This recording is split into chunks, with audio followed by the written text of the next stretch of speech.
Om Swastiastu. Pemirsa Bali TV yang saya sangat hormati dimanapun saat ini berada, ya sedang menonton Bali TV. Titiang Kadek Siwa Ambara saat ini akan memberikan sebuah renungan di tahun 2025, yaitu rahasia hidup sejahtera di tahun 2025. Tahun 2025 itu terdiri dari angka 2025. Kalau ini digabungkan, itu akan menjadi angka 9. Kita semua paham bahwa angka 9 itu adalah angka tertinggi di antara 1 sampai 10. Itu. Nah, beberapa ahli mengatakan bahwa angka 9 itu adalah angka pemimpin. Juga dikatakan sebagai angka toleransi, dan yang terakhir sebagai angka spiritual. Nah, bagaimana kita bisa mencapai hidup yang sejahtera di tahun 2025? 3 hal inilah yang harus menjadi landasan dasar ketika kita menghadapi 12 bulan di tahun yang kebetulan jumlahnya adalah 9. Nah, pertama, sebelum kita merancang apa yang ingin kita capai di tahun 2025, itu hal pertama yang harus kita lakukan adalah mengingat kembali apa-apa yang sudah kita capai di tahun 2024. Ya. Tentunya dengan mengingat keberhasilan-keberhasilan di tahun yang lalu, itu rasa syukur kita akan muncul. Karena harapan kita akan tercapai ketika rasa bahagia itu muncul. Rasa bahagia akan muncul ketika kita melihat keberhasilan-keberhasilan kita di bulan Januari lalu apa, Februari apa pencapaian kita, Maret dan seterusnya. Setelah memunculkan rasa syukur, kemudian kita bisa melihat hal-hal apa yang kita butuhkan di tahun 2025 ini. Istilahnya adalah membuat visi, ya, membuat tujuan, target. Target paling tepat. Target apa yang ingin kita capai misalnya 3 bulan ke depan ini. Januari, Februari, Maret. 6 bulan ke depan apa? 9 bulan ke depan apa? 12 bulan ke depan apa? Ini harus jelas. Karena dari tahun ke tahun itu kita harus punya target. Itu. Nah, sekarang kita harus mengetahui leluhur kita di Bali tidak berharap agar kita menjadi kaya raya. Ini yang harus kita ketahui. Maka sebagai orang Bali jangan bercita-cita menjadi orang kaya. Karena leluhur-leluhur kita mencanangkan kita, mengharapkan kita agar meraih hidup yang sejahtera. Nah, perlu kita pahami apa perbedaan kaya dengan sejahtera. Kalau kaya itu seseorang hanya fokus pada harta, apakah itu uang, apakah itu emas, apakah itu tanah, apakah itu rumah, hanya berfokus pada itu. Semakin banyak dia punya uang, semakin banyak dia punya emas, semakin banyak dia punya tanah, semakin banyak dia punya rumah, itu orang kaya raya. Ya. Tetapi kita di Bali bukan dicanangkan agar seperti itu, tidak. Leluhur kita berharap hidup kita sejahtera. Kalau sejahtera ini mencangkup semuanya. Apakah itu kesehatan sudah termasuk? Apakah itu pangan, makanan? Apakah itu sandang, kebutuhan tubuh, pakaian? Apakah itu papan, perumahan? Kemudian apakah itu sosial? Ya, apakah itu budaya? Apakah itu agama dan spiritual? Itu mencangkup semua. Nah, sekarang pertanyaannya, apakah masih ada keinginan untuk menjadi kaya? Ya, itulah sebabnya leluhur kita mengajarkan kita untuk selalu melaksanakan yang disebut dengan Pancayadnya. Ya, Pancayadnya ini ya seperti bagaimana sekarang inti dari Pancayadnya itu adalah satu, menghormati 5 hal yang ada di kehidupan ini. Ya, bagaimana kita menghormati Sarwa Buta.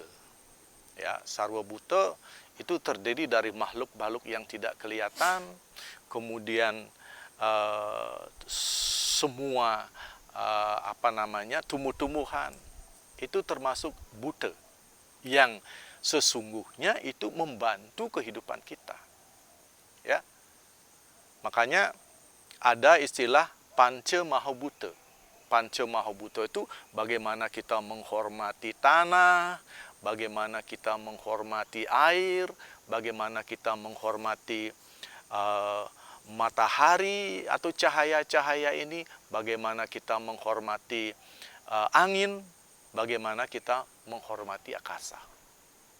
Ya, dengan cara hidup harmonis dengan para buta.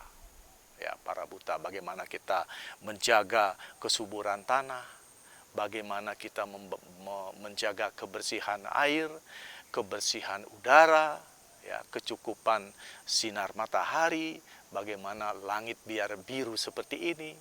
Nah, itu bagaimana usaha kita. Tentunya kita di Bali sudah melakukan 2 usaha. Yaitu pertama dengan melakukan upacara sesajen, ngaturan sesajen, yaitu semua ungkapan rasa terima kasih orang Bali kepada Sarwa Buta. Juga diperjelas lagi tentang Butayadnya ini adalah dengan adanya tumpak kandang, penghormatan kepada semua binatang-binatang, ya, apakah binatang di hutan, binatang piaraan, itu kita hormati, ya. Kemudian tumpak uduh, kalau di Ubud namanya tumpak uduh atau tumpak boboh, di mana kita menghormati yang namanya tumbuh-tumbuhan, ya. Nah, ketika kita bisa menjaga kelestarian tanah kita, kemudian tumbuh-tumbuhan, binatang-binatang piaraan, ini sudah pasti hidupnya bermanfaat bagi kita. Ya, karena kita tidak bisa lepas, ya, tidak bisa melepaskan diri dari mereka. Karena Ida Sang Hyang Widi menciptakan semua yang beliau ciptakan ini tentunya memberikan manfaat positif bagi kehidupan kita. Itu. Apalagi kita beruntung di 5 tahun sebelumnya itu pemerintah di Bali itu sudah melaksanakan banyak hal, bagaimana memelihara air dengan adanya Danu Kerti, Wana Kerti, Giri Kerti, itu semua dilakukan. Dan kebetulan ini sekarang pemimpin kita masih tetap yang sama dan bisa diteruskan. Dan semoga pemerintah-pemerintah ke depan lagi bisa melanjutkan apa yang sudah dilakukan oleh pemerintah sebelumnya. Nah, ini yang perlu kita lakukan di tahun 2025. Nah, kemudian tadi dijelaskan juga sebagai 2025 itu adalah tahun pemimpin. Siapa yang harus dipimpin? Nah, setiap orang harus bisa memimpin diri. Ya, memimpin diri. Apa yang dipimpin dalam diri? Ya, kita sebagai manusia terdiri dari ada tubuh kita yang perlu kita pimpin, ada pikiran kita yang juga perlu kita pimpin, ada hati, ada jiwa yang perlu kita pimpin. Nah, karena ada istilah bahwa siapa yang bisa memimpin diri pasti sukses memimpin keluarga. Siapa yang sukses memimpin keluarga, dia pasti sukses memimpin organisasi, kelompok-kelompok itu. Maka hal yang pertama dipimpin adalah diri kita. Pertama, apa yang harus kita pimpin pada tubuh? Tubuh kita ini harus kita kelola dengan baik. Artinya, kalau kita ingin tubuh kita sehat, kita harus menjaganya. Dan perlu diketahui bahwa yang paling penting dalam hidup ini adalah kesehatan.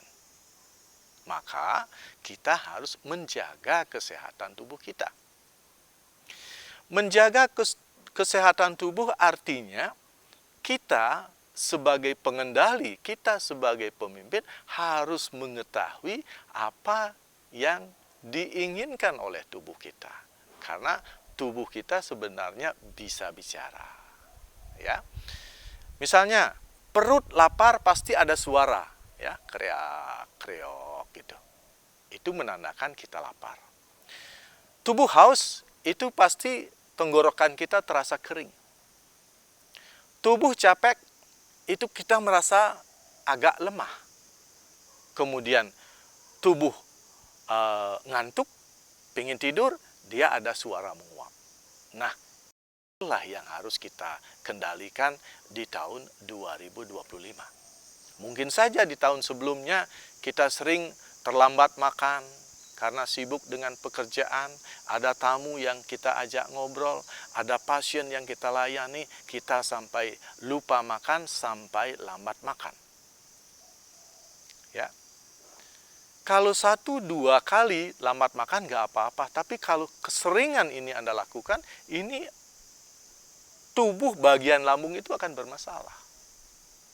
Nah, ketahuilah, kalau lambung kita rusak, kalau lambung kita bermasalah, semua penyakit bisa muncul.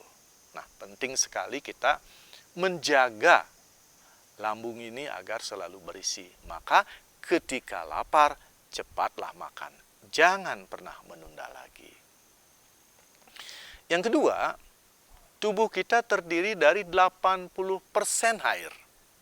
Maka kebutuhan air ini dalam hidup kita penting sekali. Ya, minum. Ya. Ketika haus, cepat minum. Jangan sampai menunda minum. Ya, karena kalau kita kekurangan air dalam tubuh kita, cepat sekali kita lelah. Ya. Kemudian dalam keseharian kita harus mengatur jam kerja dan jam istirahat. Ini yang banyak kita lupakan. Ya, kita suntuk kerja dan waktu ini habis untuk bekerja. Kita lupa meluangkan waktu untuk duduk sejenak. Misalnya di siang hari, duduk sejenak. Sore hari, duduk sejenak. Ini penting sekali. Beristirahat artinya kita mengisi energi baru di dalam tubuh kita yang sudah kita gunakan, yang sudah kita porsir. Ya, penting sekali beristirahat.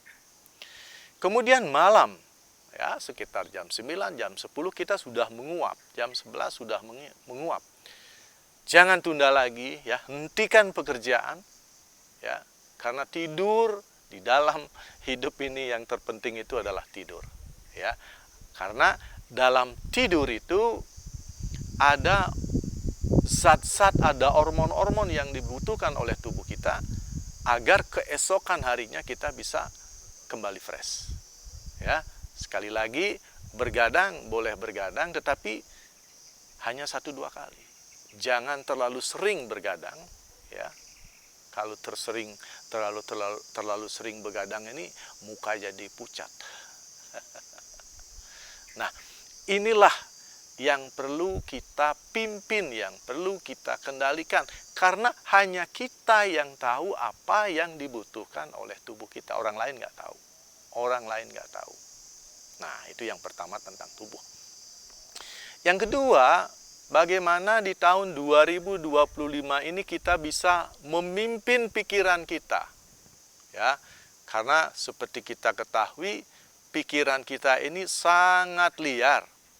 Pikiran ini sangat cepat berpindah-pindah.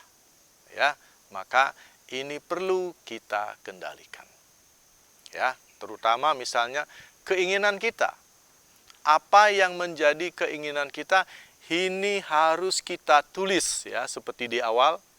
Keinginan apa, kebutuhan apa yang kita perlukan di tahun 2025 ini. Nah, disinilah penting sekali kita membuat catatan, ya, seperti di awal. Target kita di bulan Januari, Februari, Maret apa yang kita butuhkan, bukan apa yang kita inginkan. Ya, karena tadi ketika kita bersyukur, kita sudah tahu keberhasilan apa, kesuksesan apa yang kita telah capai di tahun 2004. Kemudian kita bisa cek apa yang kita butuhkan lagi.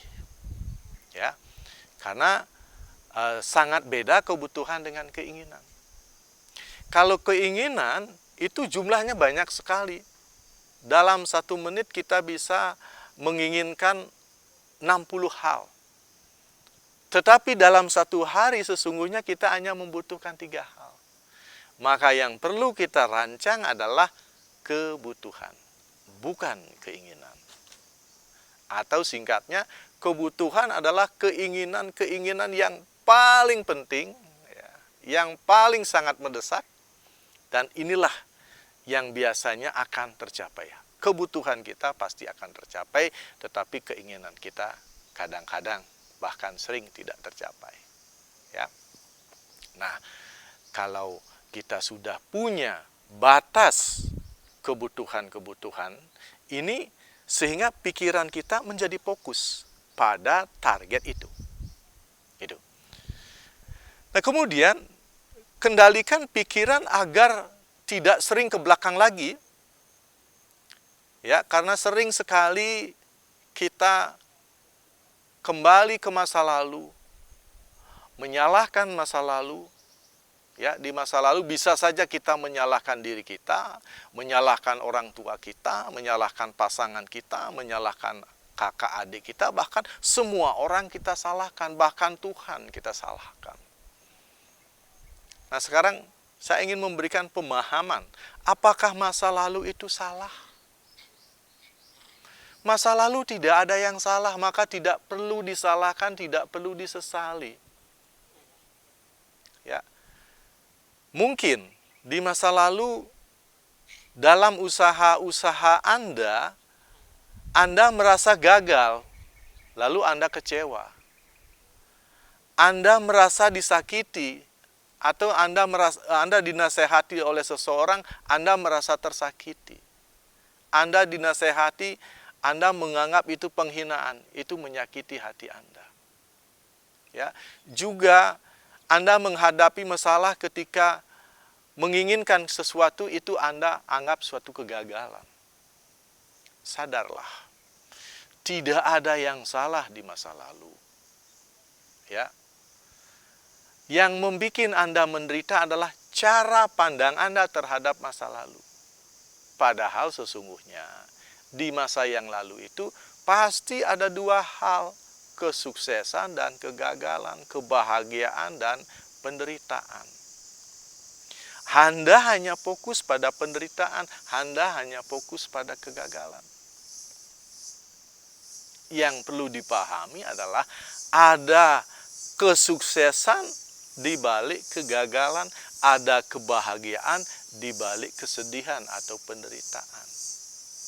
Maka sesungguhnya masa lalu kita begitu sempurna. Problemnya adalah cara pandang kita berbeda. Ya. Tanpa kegagalan di masa lalu, Anda tidak akan mencapai kesuksesan saat ini. Maka yang perlu kita lakukan adalah berterima kasih ke masa lalu. Apakah kegagalan, apakah kesedihan, berterima kasih. Karena kesedihan itulah yang membawa kebahagiaan, kegagalan itulah yang membawa kesuksesan. Nah, kalau diibaratkan, ya, kalau Anda masih menderita dengan masa lalu, Anda masih menyalahkan masa lalu, ibaratkan saya punya satu besi ya, satu balok besi. Balok besi ini bercita-cita menjadi jarum.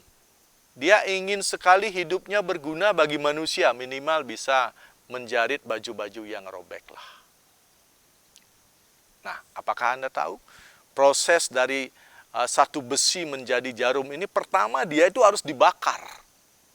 Bayangkan, kalau dibakar itu panas gak? Panas sekali, sampai merah loh. Kemudian setelah merah baru bisa dipotong-potong. Dan dipotong-potong itu juga menyakitkan. Ya, dipotong-potong itu juga menyakitkan. Kemudian dikikir, diasah, menyakitkan. Dilobangi, menyakitkan. Nah, kalau kita pikir dibakar, dipotong, dikikir, dilubangi itu menyakitkan. Tetapi lewat pembakaran itu, lewat pemotongan itu, lewat pengikiran itu, lewat lubang itu, besi yang besar itu menjadi jarum yang berguna. Demikian juga hidup kita saat ini, ya, kita bisa di titik saat ini karena proses yang kita lewati, penderitaan, kegagalan, penghinaan, penghakiman. Tanpa proses itu kita tidak mungkin seperti ini. Maka bersyukurlah, berterima kasihlah pada proses yang kita jalani. Dengan pengetahuan ini, yang berharap tidak ada yang menyalahkan masa lalu kembali, tidak ada yang menyalahkan diri, tidak ada yang menyalahkan orang lain lagi, bahkan tidak ada yang menyalahkan